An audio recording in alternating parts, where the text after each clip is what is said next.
वन्दितो सौसिद्धि ध्रुवमचलमणोहरं गतिं तत्त्वे वचामि समयपाहो नमो सुध केवली मणिदम्।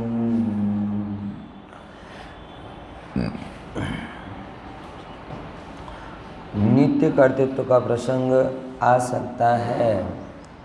वेद ज्ञान परक ये गाथा थे और बहुत अच्छे से यहाँ पे बताया जा रहा है।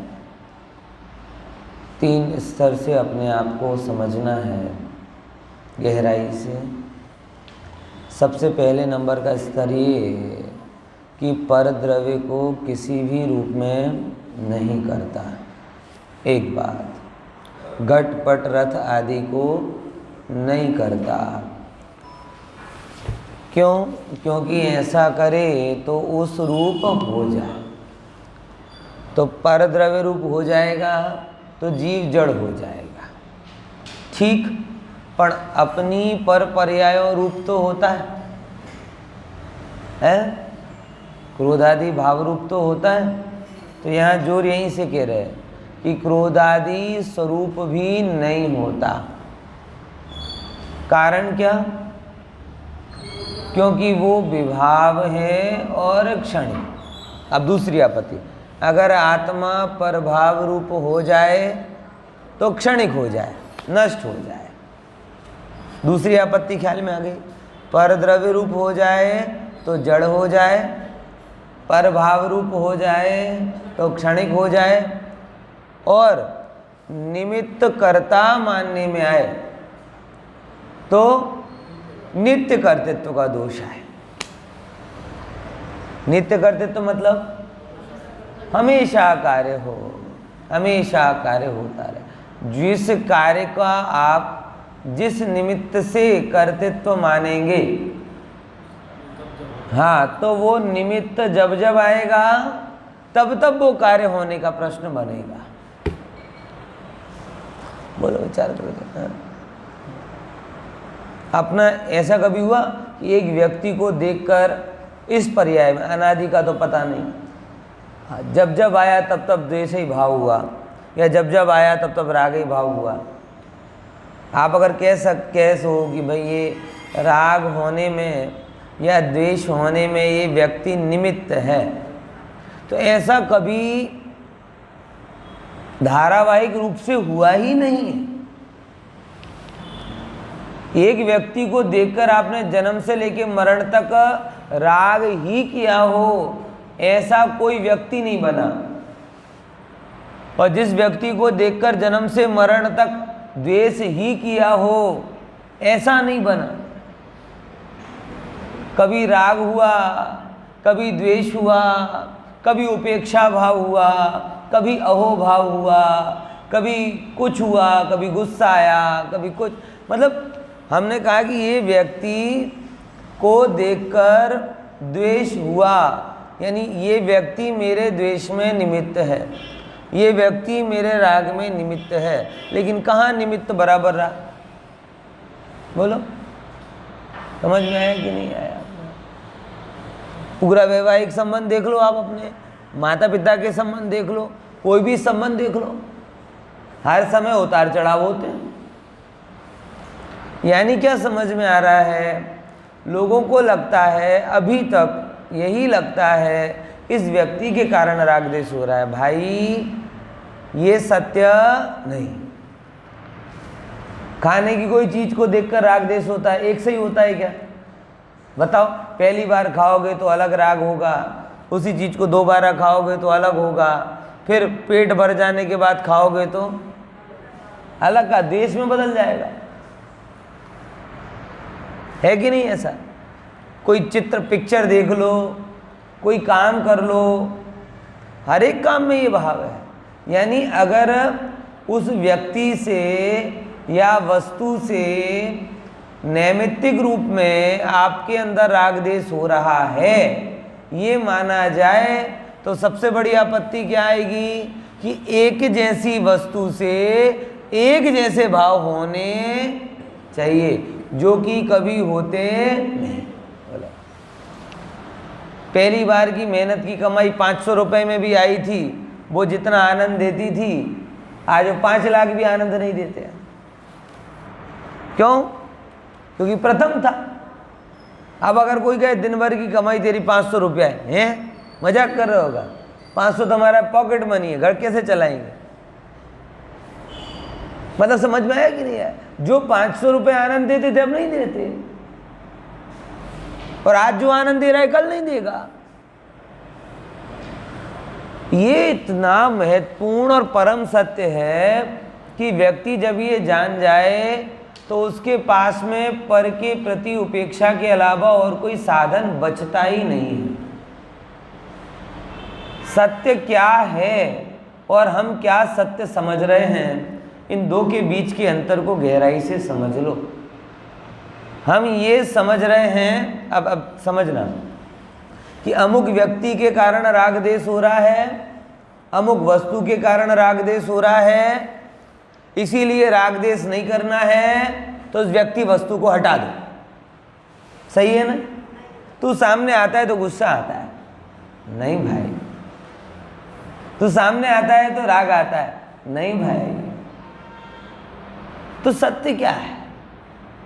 तो सत्य भगवान ने जो बताया वो कान खोलकर समझना कि जब हमारी राग द्वेष रूप परिणमित होने की योग्यता होती है, तदनुसार कर्म का उदय निमित्त होता है, और तदनुसार जो भी सामने हो वो नौकर्म होता है। ये बोलो जरा इसको गहराई से। क्या क्या बोला? ख्याल में आया? विनोद भाई समझ में आया ना? अशोक भाई, ये परम सत्य है। भगवान ने कहा कभी इस दृष्टि से विचार करो। अभी हमारी दृष्टि ठीक नहीं है, करप्ट प्रोग्राम से हम वस्तुओं को चेक कर रहे हैं, बिगड़े हुए तराजू से वस्तुओं को तौल रहे। कैसे चलेगा? कैसे काम प्रॉपर करेगा? हमने मीटर ही गलत लगाया है। हम ये कहते हैं कि इसके कारण राग हुआ, इसके कारण द्वेष हुआ है। निमित्त, और निमित्त भी छोड़ो, वो निमित्त है, निमित्त करता नहीं। निमित्त मानना नौ कर्म का स्वीकार है, और निमित्त कर्ता मानना नौ कर्म का कर्तापना है। जैन धर्म ने, फिर से ये लाइन अच्छी आ गई, जरा समझ लो। क्या बोला? निमित्त मानना नौ कर्म का स्वीकार है, क्योंकि जिनवाणी में नौ कर्म कहे हैं तो स्वीकार कर लिया, कोई ना कोई निमित्त तो होता है। लेकिन निमित्त को कर्ता मानना, ये नौ कर्म को क्या मान लेना है? कर्ता, यानी एक द्रव्य को दूसरे द्रव्य का कर्ता। और ये बहुत ही प्राणघातक है। अगर आप पर को अपना कर्ता मान लोगे तो पर के अनुसार ही आपको चलना पड़ेगा। मुक्ति का मार्ग खत्म। मुक्त नहीं, वो दो प्रकार के निमित्त होते हैं। एक अंतरंग निमित्त होता है, एक बहिरंग निमित्त होता है। अंतरंग निमित्त हमेशा कर्म का उदय होता है, और बहिरंग निमित्त नौ कर्म आते हैं। ये अंतर पड़ता है। अंतरंग निमित्त कौन है? कर्म का उदय, बराबर। एग्जैक्ट निमित्त वही कहलाता है। बाकी तो नौ कर्म तो कोई भी बन जाता है। मतलब समझ लो, जैसे राग करने का मेरे को अंदर में समझो 3 चीजें आती हैं। मैंने फिर से जो लाइन बोली थी उसको दोहराता हूँ।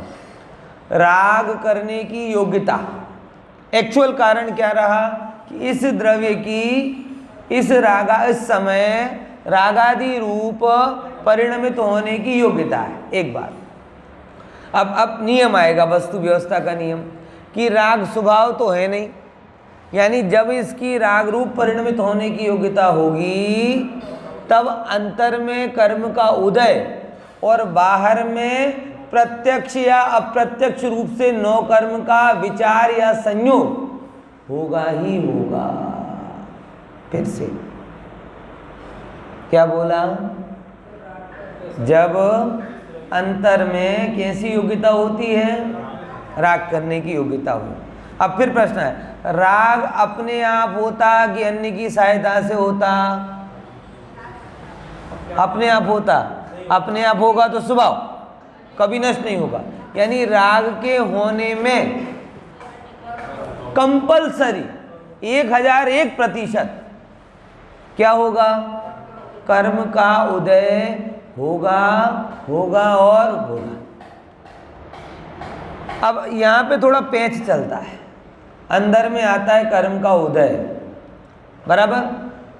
अब और जब कर्म का उदय आता है तो बाहर में जो भी संयोग हो वो नौ कर्म बन जाता है। जरूरी नहीं कि आप प्रवचन सुनकर आनंदित हो, प्रवचन सुनकर गुस्सा भी कर सकते हो। प्रवचन आनंद का कारण है, ये व्यवहार है, लेकिन आनंद आपकी योग्यता में हो तो होगा, नहीं तो प्रवचन सुन के ही कान गरम करोगे, माथा गरम करोगे। क्या है, एक बात बोल रहे हैं, कब से नवासों से आगे नहीं बढ़े, जब देखो कोई चला देते हैं, और मैं कि नहीं है, ये विचार भी आ सकता है। अब हुआ क्या, अब समझो, आपकी अरुचि के रूप परिणमित होना था, ठीक है, ये उस समय की योग्यता। तदनुसार क्या हो रहा है, अब वो अरुचि कर्म का उदय है, तो सत्ता में पड़े हुए कर्म का उदय भी आएगा, बराबर, निमित्त वो बनेगा। अब उस समय आप घर में होते ना तो भी बोर ही हो रहे हो, तो अरुचि, वो टीवी में अरुचि कर रहे हो, वो भोजन में अरुचि कर रहे हो, गार्डन में होते तो गार्डन में अरुचि। શું અમદાવાદ में गार्डन बराबर रहते नहीं, रस्ते पे चलोगे तो अहमदाबाद में कोई ट्रैफिक सेंस नहीं। मतलब व्यक्ति समझता नहीं है कि हो क्यों रहा, हमेशा नो कर्म को ब्लेमिंग करता है। ये भगवान की आज्ञा के विरुद्ध है, और यही सब पलायनवादी लोग बन जाते हैं। जब ऐसा वस्तु को समझते नहीं ना, तो कौन से लोग बन जाते हैं, ऐसे, इससे भाग कर वहां चला जाऊं, उससे भाग कर वहां चला जाऊं, उससे भाग कर वहां चला जाऊं, खुद से कहां भागोगे।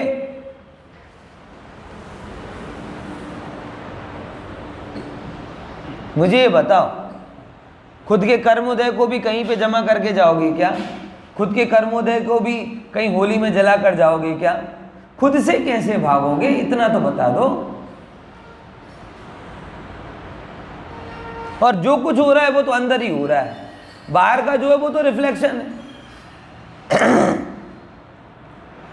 इसीलिए तो मैं कई बार कहता हूं, जो बड़ी सरल सी बात है, जो एक व्यक्ति से नहीं बना पाता वो किसी से नहीं बना पाता, और जिसकी एक से बन गई उसकी हर एक से बन जाती। आप जीवन में अनुभव करके देख लेना, शायद कुछ कम ज़्यादा होगा, लेकिन आप एक शॉर्ट टर्म मत लेना, एक लॉन्ग टर्म पीरियड लेना किसी भी व्यक्ति का। जो एक से बना लेता है अच्छे से, उसकी सबसे बन जाती है। हाँ, लेकिन वो एक से बनाना किसी स्वार्थ प्रेरित नहीं होना चाहिए, नहीं तो स्वार्थ की कड़ी से जुड़ा है, जैसे स्वार्थ पूरा होगा बिगड़ जाएगा। जिसने एक से बना लिया वो सबसे बना लेता है। और ये भी है, जिसको एक को देखकर क्रोध आता है उसके अंदर में अनंत के प्रति क्रोध का अभिप्राय पड़ा है। जिसको एक के प्रति प्रेम भाव आता है उसके अनंत के प्रति प्रेम भाव पड़ा है, क्योंकि बाहर जगत कुछ बाहर का है ही नहीं, बाहर जगत अंतर के जगत का रिफ्लेक्शन मात्र है। इसी कलह प्रिय लोग हर जगह कलह ही करते हैं, और शांति प्रिय लोग कलह में भी शांत रहते हैं। मान करना हो आपको, जैसे क्रोध में नहीं, मान में भी आप लगा लो। मान में भी अगर किसी को करना है तो अपने एक टूटे कटोरे का भी मान कर सकता है, बिल्कुल वैसे ही जैसे कोई धनपति अपने धन व्यवहार का मान करता है। क्यों? क्योंकि मान करने की योग्यता है, तदनुसार कर्म का उदय है, और कर्म का उदय होने पर जो भी होगा उसका मान करेगा। सुंदरता के मान करने के लिए सुंदर होना जरूरी नहीं है। दुनिया में हिडिंबा टाइप लोग भी मैं सबसे सुंदर हूं ऐसा मान कर सकते हैं। बुद्धिमान होने के लिए बुद्धि होना जरूरी नहीं है। एकदम अभण हो, अज्ञानी बुद्धि वगैरह का हो, उसे भी नहीं मैं बहुत बुद्धिमान हूं ये मान हो सकता है, और ये लगभग इसकी संभावना ज्यादा है। किसकी संभावना? कि बुद्धिहीन बुद्धिमान होने के भ्रम में ज्यादा रहते हैं। क्योंकि जो बुद्धिमान होता है वो तो विनम्र होता है। कई बार मैंने देखा, वीर सागर जी जैसे कितने विद्वान, बहुत विद्वान, बच्चों से पूछ, अरे इसका अन्वय मुझे पहुंचा ना, उन्हें वो नहीं लगता कि वीर सागर जी कितने विद्वान, कितनी किताबें लिख चुके। आज के विद्वानों में सबसे अधिक स्वाध्यायी जिनका अगर वांछन बहुत है, उनमें वीर सागर जी, सुदीप जी ऐसे हैं जिन्होंने हर क्षेत्र का अध्ययन किया है। उसके बावजूद भी हमारे ग्रुप में कभी कोई सामान्य सा प्रश्न होता है तो 500 के बीच में पूछ देते हैं, इसका उत्तर देना। ये शर्म नहीं आती कि इससे मेरे 25 साल जूनियर भी हैं, 25 साल जूनियर, उनसे भी पूछ लेते हैं। और एक जिसे बुद्धि ना हो वो पूछेगा भी ना तो जाहिर में तो पूछ ही नहीं सकता, अकेले में। और वो भी ऐसे तो पता है लेकिन थोड़ा भूल रहा हूं, वो थोड़ा बता ना क्या है, अरे सीधे बोलो ना नहीं आता। मतलब वो पिघल नहीं सकते। और जो बुद्धिमान, जो खरेखर मतलब सही रूप में बुद्धिशाली जीव हैं, उन्हें कोई फर्क नहीं पड़ता। सहजता मतलब ऐसे मैं 50 प्रसंग बता सकता हूं कि जीव अपने आप को नहीं पकड़ पाता, अपने भ्रम में पड़ा रहता है और नो कर्म से बचता फिरता है। तो क्या समझे कि मान करने की योग्यता होती, तदनुसार मान का वो कर्म का निमित्त आता है। अब जो भी सामने हो, बुद्धि हो तो बुद्धि के आधार पर मान कर लोगे, और नहीं हो तो नई बुद्धि के आधार पर मान कर लोगे। भोगी होगे तो भोग के आधार पर मान कर लोगे, रूप होगा तो रूप के आधार पर मान कर लोगे, और कुछ नहीं होगा तो एक अपनी काल्पनिक दुनिया बना लोगे और उस काल्पनिक दुनिया में मान के बादशाह बन के बैठ जाओ। ये वस्तु व्यवस्था है भगवान की कही हुई। नौ कर्म से मान नहीं हो रहा, नौ कर्म से क्रोध नहीं हो रहा, नौ कर्म से लोभ नहीं हो रहा। कोई कपट कर रहा है, कपट कोई ऐसा कहे ना, जो 1 रुपए के पीछे अपनी एक है ना करोड़ के पीछे नियत बिगाड़ रहा है तो रुपए के पीछे भी बिगाड़ सकता है। और जिसने रुपए के पीछे नियत नहीं बिगाड़ी वो करोड़ के पीछे भी नहीं बिगाड़ेगा, क्योंकि करोड़ और रुपए वो तो क्या है, नौ कर्म है। अंदर में तो झोल झाल करने का भाव है। ये सब जगह लगाना। नौ कर्म की वजनदारी से भाव कर्म करने का अधिकार नहीं मिल जाता। और कर्म की दृष्टि में देखा जाए तो 1 करोड़ रुपया हो चाहे 1 रुपया हो, उनके लिए एक ही शब्द है, कौन सा, नो कर्म, यानी नथिंग। यही तो जगत में हो रहा है। गड़बड़ियां तो सब कर रहे हैं, लेकिन हम लोग बड़ी बड़ी गड़बड़ियों को पकड़ते हैं और छोटी छोटी गड़बड़ियों को कहते हैं ये तो चलता है। जो छोटी छोटी चलाते ना वो ही बड़ी करते हैं। मतलब ये कोई कानून थोड़ी है कि 5000 करोड़ का घोटाला करोगे तो ही ईडी आपके यहाँ पे रेड पाड़ेगी विपुल चौधरी के जैसी। समझ में आया? ये ईडी के रेड जैसे बड़े, अपन कहते हैं ना कि आईटी वाले किसको पकड़ेंगे, अगर अपन, अरे तो अधिकतर ऐसे ही समझाते हैं, अरे अपना है क्या ट्रांजेक्शन, 1 लाख 2 लाख 5 लाख रुपया। ये आईडी वालों ईडी वालों को फुर्सत थोड़ी कि 1 लाख 2 लाख रुपए के पीछे टाइम वेस्ट करें। वो तो 1000 करोड़ लाख करोड़ तो पकड़ते। तो कानून की क्या व्यवस्था है, बड़ा घोटाला करोगे तो पकड़े जाओगे, छोटा घोटाला चलता है। कर्म कहता है कि भैया देख, हम अमाउंट को घोटाला नहीं मानते, 1 रुपए के लिए भी तूने परिणाम बिगाड़े, ये तेरा घोटाला है और कर्म की रेट पड़ेगी। दुनिया को नहीं पता चलेगा, क्योंकि हम लोग तो क्या है, अब ऐसे कहते हैं ना, अब इन छोटी छोटी चीजों में पढ़ेंगे तो क्या करेंगे, लेकिन कर्म को सब पता है और आपको सब पता है और भगवान को सब पता है।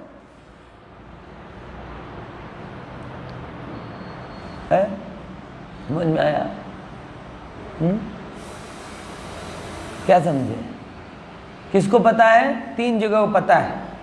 किसी को पता हो या ना हो, 3 जगह तो छापा छप गया। अब बाकी छपे के ना छपे वो बात की बात है। बाकी भले ही सब जगह छिप जाए, लेकिन 3 जगह तो छप ही जाएगा। कौन सी 3 जगह?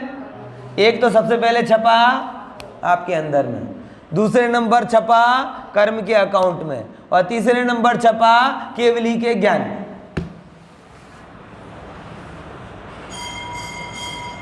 अब जब 3 जगह छप गया तो कल छापा में आए या ना आए, इससे क्या फर्क पड़ता है?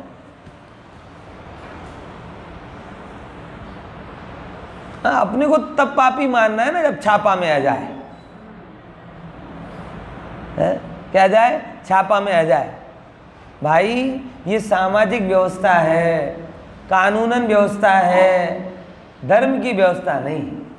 धर्म की व्यवस्था में तो 3 जगह छप ही जाता है, इसलिए अपने नौकर्म की वैल्यू नहीं दी जाती। वो नौकर्म की वजनदारी से आपके भाव कर्म वैलिड के अनवैलिड नहीं गिने जाते।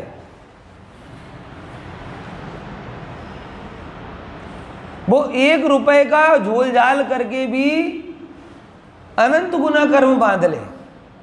और कभी कदाचित ऐसा होता है, जैसे गवर्नमेंट ऑफिसर्स को मैंने देखा है, मेरे भी 1-2 मित्र हैं, वो कहते हमारी बिल्कुल भी इच्छा नहीं है, हम क्या करें। मेरा एक मित्र हाल में ही टीडीओ की पोस्ट पर आया, उसने कॉन्ट्रैक्टर बना, बराबर, और उसने ये सब करप्शन और ब्राइब रोकने के लिए एक कोशिश की और कॉन्ट्रैक्टर को बुलाया कि तुम लोग रिश्वत देते क्यों।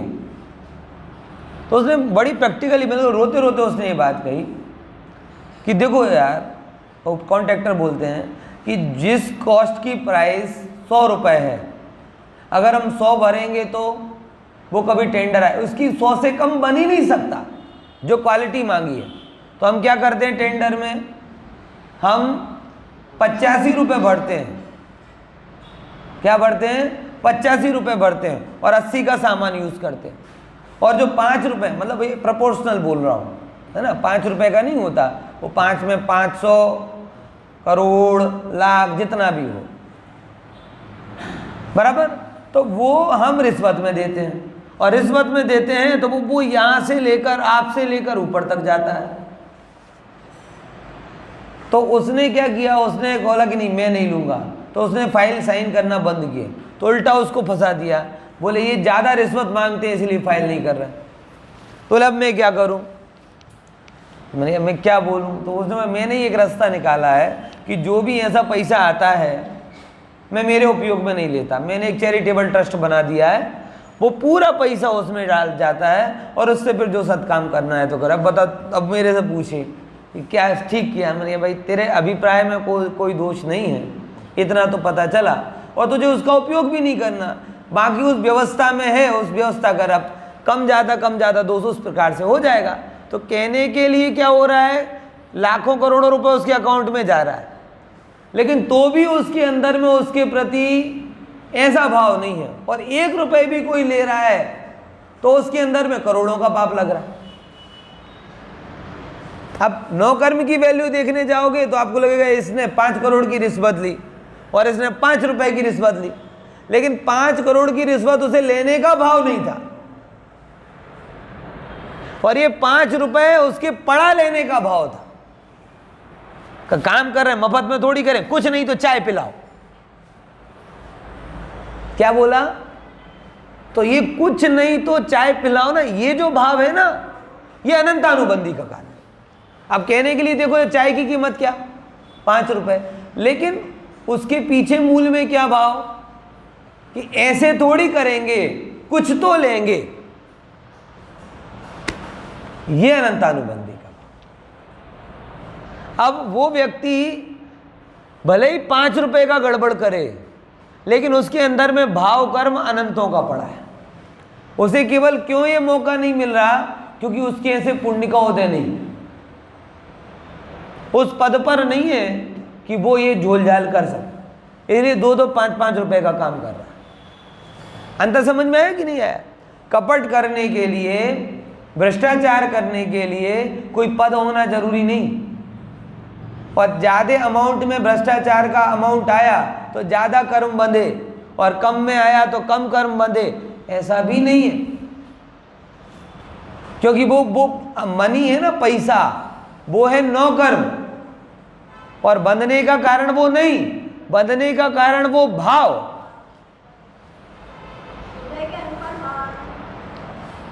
नियम नहीं। भाव आएंगे तो उदय होगा, लेकिन उदयानुसारी भाव नहीं होगा।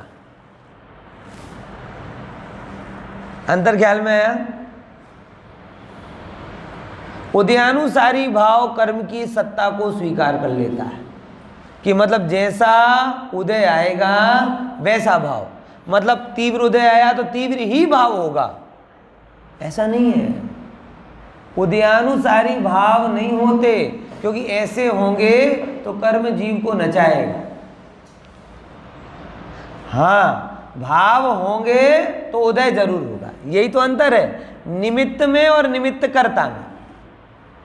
निमित्त को कर्ता मानने पर कर्म मुख्य हो जाते, तो फिर क्या हो जाएगा, जैसा कर्म का उदय आएगा वैसा ही भाव आएगा। और वैसा भाव आएगा तो फिर पता है क्या होगा कि आज गुस्सा आया, गुस्सा करना ही पड़ेगा। और फिर जैसा गुस्सा का भाव आया, उदय आया, वैसे ही जैसे भोग का भाव आया, हम क्या करें, उदय प्रबल है, रात को खाना ही पड़ेगा। हम क्या करें, उदय प्रबल है, ये अभक्ष खाना ही पड़ेगा। नहीं, ऐसा नहीं है।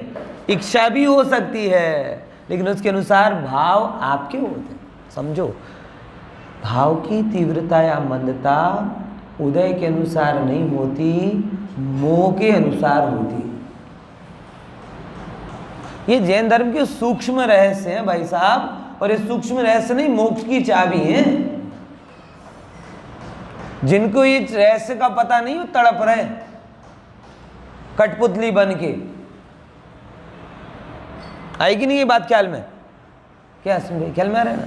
है? जिनको ये रहस्य का पता नहीं है, उदयानुसारी भाव नहीं होते, मोहानुसारी भाव होते, और मोह के अनुसार वो उदय इफेक्ट करता है।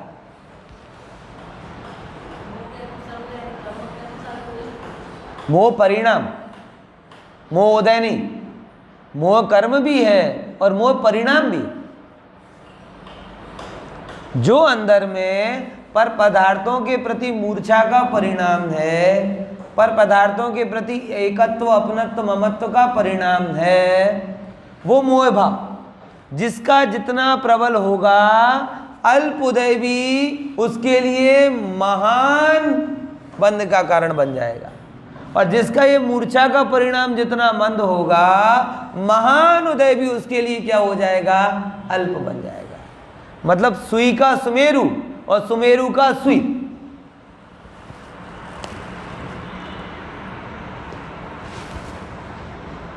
मैं सब लोगों से कहता हूं, जो लोग भी कर्मोदय को रोते हैं, उन लोगों से पूछो, तुम कभी कर्मोदय पे रोने की बजाय अपने मोह परिणाम को देखा, जो उसे खाद्य पानी दे रहा है, और कर्मोदय को बदलने का बहुत प्रयास किया, कभी मोह को हटाने का भी प्रयास किया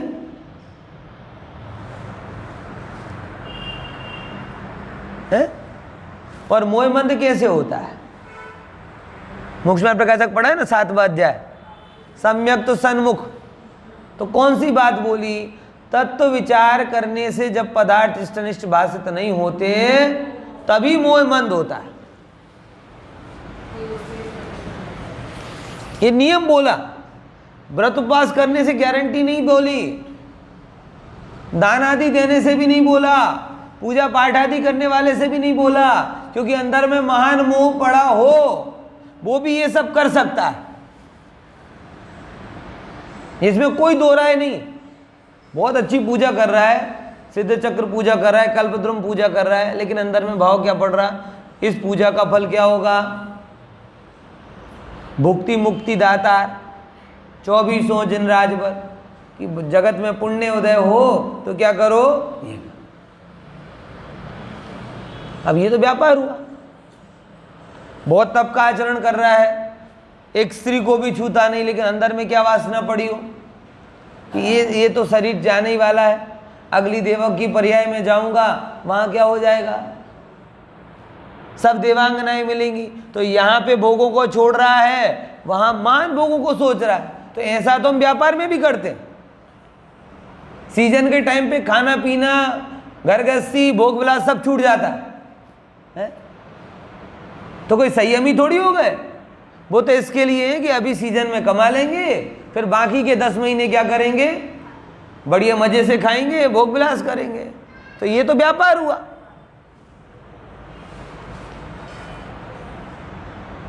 है? समझ में आया? इसीलिए तत्व विचार के द्वारा ही मोह मंद होता है। क्या बोला? तत्व विचार मतलब पढ़ना नहीं, तत्व विचार मतलब इष्ट अनिष्ट जगत में कोई भाषित ना हो, ऐसी दृष्टि होना।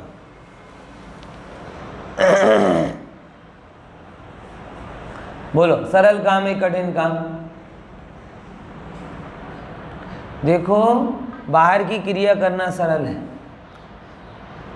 बैठे बैठे ऊपर छेली स्वाध्याय करना भी सरल है, लेकिन अंदर में इस गहराई में उतरना कि कोई इष्ट नहीं है, कोई अनिष्ट नहीं है, कुछ अच्छा नहीं है, कुछ बुरा नहीं है, सब सहज ज्ञान का गेय मात्र है। किसी के अपमान को भी ठीक है, किसी के मान को भी ठीक है, कभी लाभ को भी ठीक है, कोई हानि को भी ठीक है, पर को वजन नहीं देना, स्वभाव का वजन रखना, पर की तरफ नहीं देखना, स्वा की तरफ देखना, पर में आनंद नहीं मानना, खुद को आनंद से भरा हुआ मानना, ये तत्व विचार है।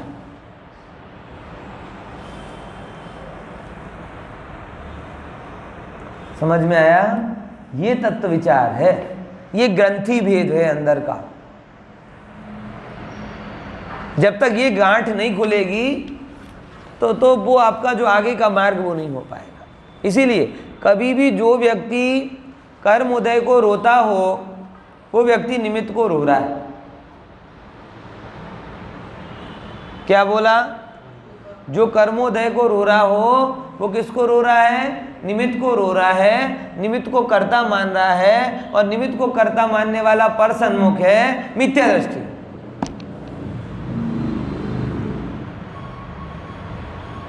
समझ में आया? ख्याल में आया कि नहीं आया? नित्य कर्तृत्व का प्रसंग आएगा, उसके लिए ध्यान से समझ लेना। क्या?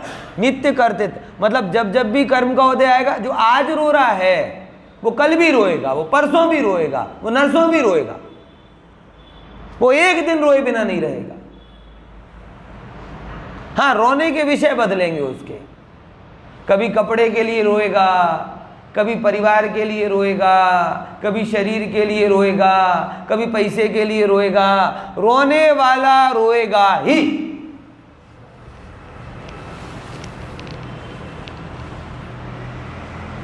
क्या बोला? रोने वाला रोएगा ही। जब प्रवचन में होता है ना, सोने वाला सोएगा ही। चाहे 6वीं गाथा सुनाओ, चाहे 10वीं गाथा सुनाओ, चाहे 15वीं सुनाओ, चाहे 100वीं सुनाओ। और जागने वाला आजू बाजू मत देखो, आजू बाजू देखा ना तो नाम ले देता ना, मुझे देखो और अपने को देखो, हो जाएगा। जागने वाला जागेगा ही, सोने वाला सोएगा ही, रोने वाला रोएगा ही, नो कर्म को देखने वाला दुखी होएगा ही। नित्य कर्तृत्व। कौन सा प्रश्न? नित्य कर्तृत्व का। इसीलिए वस्तु व्यवस्था को बड़ी गहरी, मतलब जिनवाणी की बात का थोड़ा भी श्रद्धा, मैंने आपको शुरू में ये बात कही थी कि ये जब आप रहस्य समझ जाओगे ना, ये रहस्य एक बात नहीं है, ये मोक्ष की चाबी है। मतलब ये रहस्य लोगों को नहीं पता। लोगों को क्या लग रहा है, शुरू की बात है जो मैंने शुरू में आपको बताई थी, नौ कर्म के कारण भाव हो रहे हैं, है ना, ऐसा ये गलत।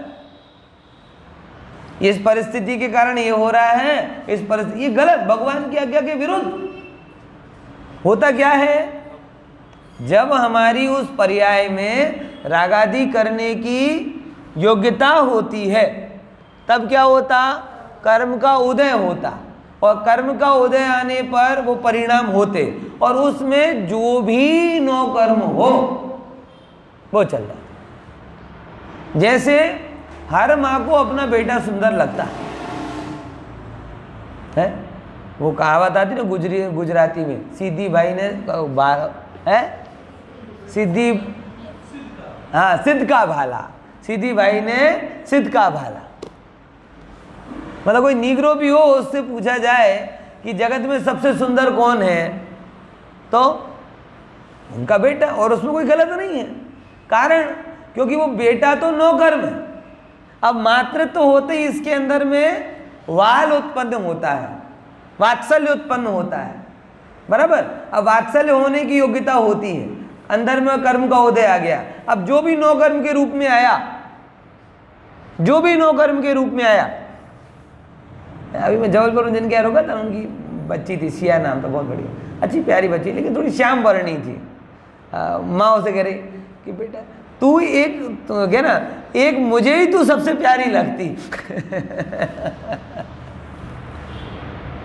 क्या बोला? एक मुझे ही तू सबसे प्यारी लगती है। अब उनकी बात में एक पीड़ा भी थी और एक सत्य भी था। पीड़ा ये थी कि तू ऐसी क्यों है, और सत्य ये था कि तू जैसी भी है मेरे लिए तो सबसे प्यारी। वस्तु स्थिति यही है कि वात्सल्य अंदर में उत्पन्न हुआ। अब जो भी नौकर्म हो वो अच्छा लगेगा। एक माँ एक सुंदर बेटे के प्रति जैसा प्रेम भाव रखती, वैसा श्याम वर्णी के प्रति भी रख सकती, क्योंकि वो तो नौकर्म है, बराबर। आपको जैसे आपके बड़े महल से जितना राग होता है, एक गरीब को अपनी झोपड़ी से होगा। क्यों? क्योंकि वो तो नौकर्म है, अंदर में राग का उदय है, जिसके पास जो उससे कर रहा है। ये कोई पैरामीटर थोड़ी है कि आपका महल जल जाए तो आपको तो दुख होना चाहिए, अरे उसकी तो झोपड़ी जली है। नुकसान दोनों का नुकसान, क्योंकि वो कारण ये है ही नहीं कर्म में कि ये झोपड़ी और ये, आपका जुड़ान कहां पर है? ख्याल में है कि नहीं? अब कई बार नहीं समझ में आता। अब कोई रुमाल हो, कोई घड़ी हो, किसी ने गिफ्ट दी हो, अब उसकी एक्चुअल कीमत कितनी है? कुछ नहीं, लेकिन जिसने दी है उसके कारण क्या बन जाती है? उसकी कीमत बहुत बन जाती है। वो 5 रुपए के रुमाल के लिए लाखों खर्च कर दे, तो किसी को कीमती ना हो उसे कीमती है। ऐसा अपन ने जीवन में फील किया है ना, यही बात क्या कह रहे हैं। तो नो कर्मों को विचारो, नो कर्म नथिंग। आप पूरी कैलकुलेशन नो कर्म से लगाते हो। ये लगभग वैसे ही खेल हो रहा है पूर्व भाई कि कितने प्लेयर, कितने व्यूअर्स देखने के लिए आएंगे, उसके हिसाब से हम खेलें। कोई खिलाड़ी सामने वाले की टीम को देखकर अपनी स्ट्रेटेजी बनाता है कि आने वाले दर्शकों को देखकर अपनी स्ट्रेटेजी बनाता है? किसको देखकर बनानी चाहिए है? बोले 1 लाख लोग देखने आ रहे हैं क्रिकेट का मैच, अहमदाबाद का स्टेडियम है, तो सब खिलाड़ी कहेंगे नहीं बढ़िया थोड़ी सेविंग वेविंग बनवा लें, थोड़ी बढ़िया यूनिफॉर्म जो उसकी ड्रेस है वो बढ़िया पहन लें। ऐसा विचार करेंगे क्या? स्ट्रेटेजी में किसकी चर्चा आएगी? 1 लाख दर्शकों की चर्चा आएगी कि सामने वाला बॉलर कैसा है उसके बारे में विचार करें, सामने वाले बैट्समैन को आउट कैसे करना है। ये बेटर स्ट्रेटेजी है। लेकिन हम ऐसे मूर्ख राज हैं, लड़ना अपने मोह परिणाम के साथ में है और स्ट्रेटेजी बना रहे हैं दर्शकों के आधार पर। अंकित भाई ख्याल में है ना? है वो एक भी खिलाड़ी अगर 1 लाख का विचार करे ना तो अपने कर्तव्य से हट गया। मतलब अहमदाबाद में 1 लाख है तो अच्छा खेलें, और कोई दूसरी जगह क्रिकेट चलता नहीं है, 150 दर्शक आए तो नहीं खेलें। ये 9 कर्म मोक्ष मार्ग में दर्शक हैं, और आप अपनी टीम हो और मोह परिणाम वो आपका विरुद्ध है, तो आपको स्ट्रेटेजी किसके विरुद्ध बनानी चाहिए? मोह परिणाम के विरुद्ध। लेकिन हम पूरी स्ट्रेटेजी किसके विरुद्ध बना रहे हैं? दर्शकों के विरुद्ध। कैसे मेल पड़ेगा? फिर कह रहे हैं कि मैच क्यों नहीं जीत रहे, मैच क्यों नहीं जीत रहे। मोह की कमजोरियां तो जान नहीं रहे, मोह के लिए अभाव कैसे किया जाए ये तो विचार नहीं रहे, दर्शकों में माथा कूट कर रहे हो, हारोगे।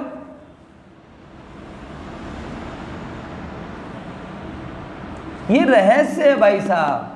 नित्य कर्तृत्व से बचना हो तो नौ कर्म को देखना छोड़ दो, और अगर आपने नौ कर्म को देखा, कर्म को देखा, तो नित्य कर्तृत्व का प्रसंग आएगा, और जहां नित्य कर्तृत्व का प्रसंग आ गया, कर्म भाव, कर्म भाव, कर्म भाव, फिर कभी भाव का अभाव नहीं होगा। कर्म से ही अगर भाव हो तो फिर संसार का अभाव कैसे हो?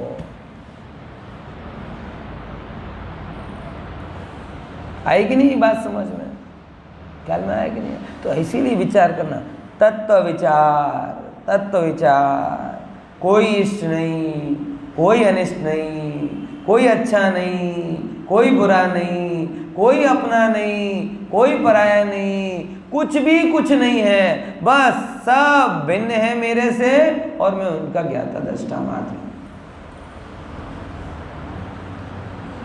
जो भी नो कर्म हो हमें तो वेद ज्ञान ही करना है, जो भी भाव कर्म हो हमें तो वेद ज्ञान ही करना है, हमें क्या उनको भजाना है। लकी ड्रॉ में जहर की 2 बोतल निकले तो नहीं, अब लकी ड्रॉ में निकली तो ले तो आए ना, कभी जरूरत पड़ गई तो मफत में मिल रही है। कभी रखना जीएसबी में स्कीम, 5000 की खरीदी पर 1 जहर की बोतल फ्री। समझी भाई, एक कोई फ्री में पकड़ पकड़ के दोगे ना, और फिर कहे ना मफत दे रहे हैं ले जाओ, क्या जा रहा है, कोई छुएगा भी नहीं। ऐसे ही मफत में कर्म का उदय मिल जाए तो भंजाना नहीं, मारक है, जहर है। अरे अब हम क्या करें, पुराना है, पुराना कूपन डाल दिया था तो निकल गया, अब मफत में मिल रहा है तो ले लो। मफत में मिल रहा है तो ले लो, तुम्हें लग रहा है, लेकिन मिलेगा तो करेगा क्या, मारेगा, बचाएगा थोड़ी।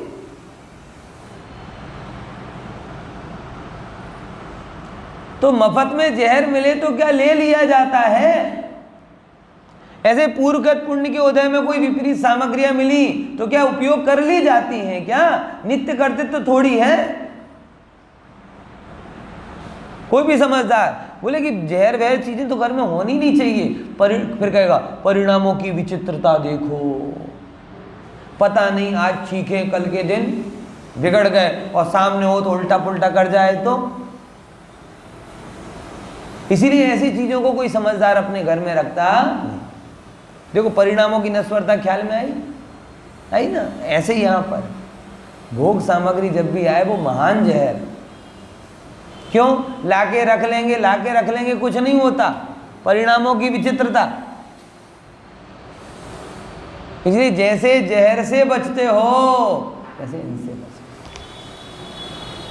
बराबर। देखो हाँ, ये भी रुको, एक और बात कहनी है विनोद भाई, याद नहीं दिलाते आप हैं।